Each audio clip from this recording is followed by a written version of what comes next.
Hi friends, स्वागत है मेरे यूट्यूब चैनल सरकारी एग्जाम्स ऑनलाइन।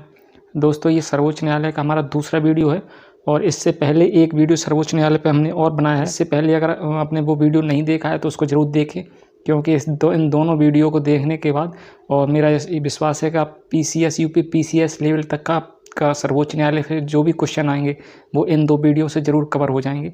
अगर आप चैनल पर नए हैं तो चैनल को सब्सक्राइब कर लें। और तो चलिए स्टार्ट करते हैं।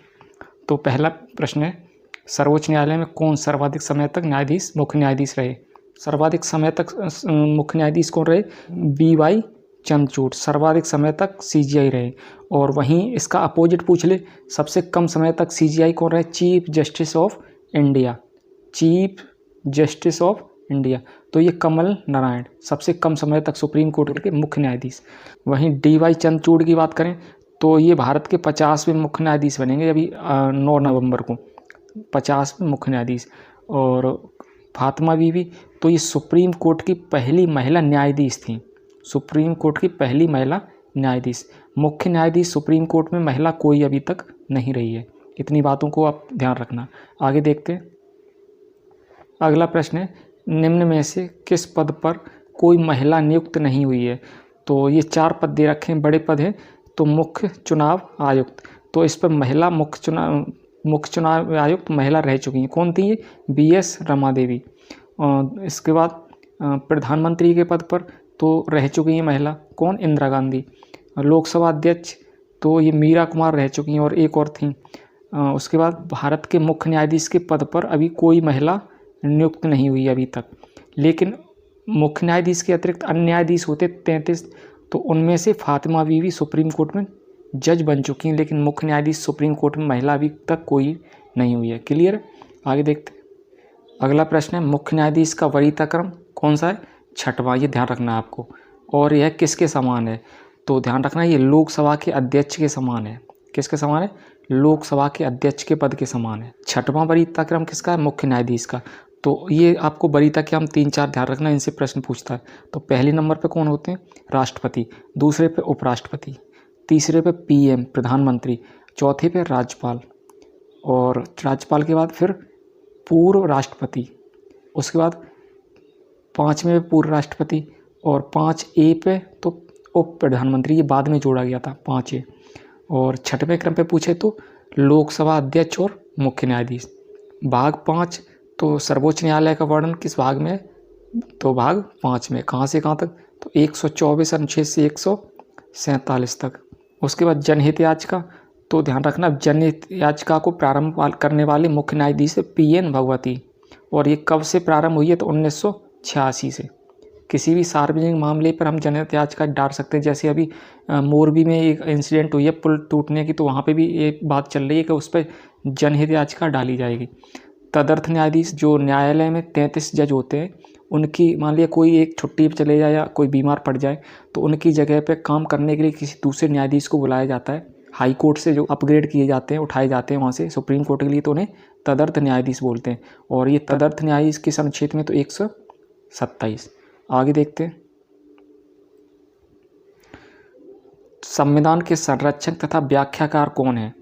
तो सुप्रीम कोर्ट संविधान का संरक्षक और व्याख्याकार है। एक प्रश्न पूछा था अभी कि जो सर्वोच्च न्यायालय की भाषा क्या है? मतलब सर्वोच्च न्यायालय में जो बहस होती है या जो भी ऑर्डर होते हैं वो किस भाषा में होते? तो अंग्रेजी में।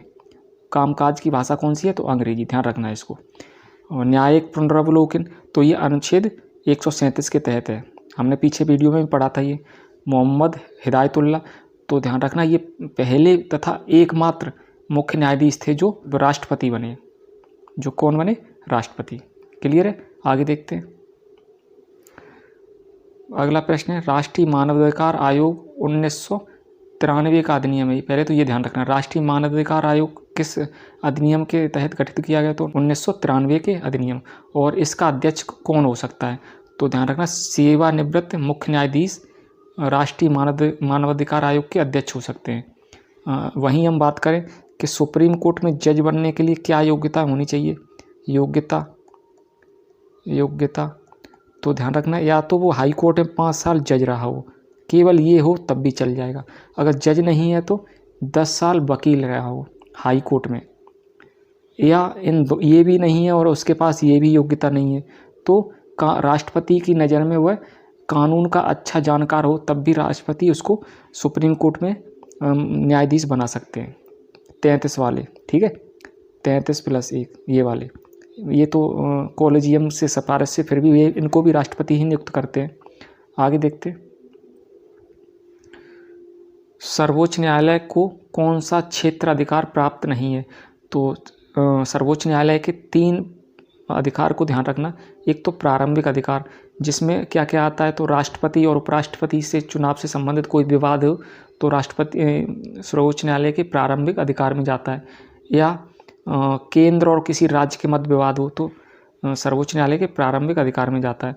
उसके बाद कोई अपील हाई कोर्ट से या डिस्ट्रिक्ट कोर्ट से कोई अपील होके जाएगी, हाई कोर्ट से जाएगी, डिस्ट्रिक्ट कोर्ट से जाएगी, हाई कोर्ट में अपील, और हाई कोर्ट से जाएगी क्या, सुप्रीम कोर्ट में। तो अंतिम अपील किस में कर सकते हैं, तो सर्वोच्च न्यायालय में। उसके बाद परामर्शदायी अधिकार, तो राष्ट्रपति एक अनुच्छेद 143 के तहत सुप्रीम कोर्ट से राय ले सकते हैं, लेकिन मानने के लिए बाध्य नहीं है। अनुच्छेद 129, तो ध्यान रखें, इसके तहत सुप्रीम कोर्ट अभिलेख न्यायालय है। कैसा, अभिलेख न्यायालय। आगे देखते हैं, सुप्रीम कोर्ट के किस जज के विरुद्ध महाभियोग लाया गया लेकिन असफल रहा। चारों जज के खिलाफ महाभियोग लाया गया था, लेकिन यहाँ पे अगर हम लगा दें किस जज के विरुद्ध पहली बार महाभियोग लाया गया था, तो पहली बार बी रामास्वामी के खिलाफ लाया गया था।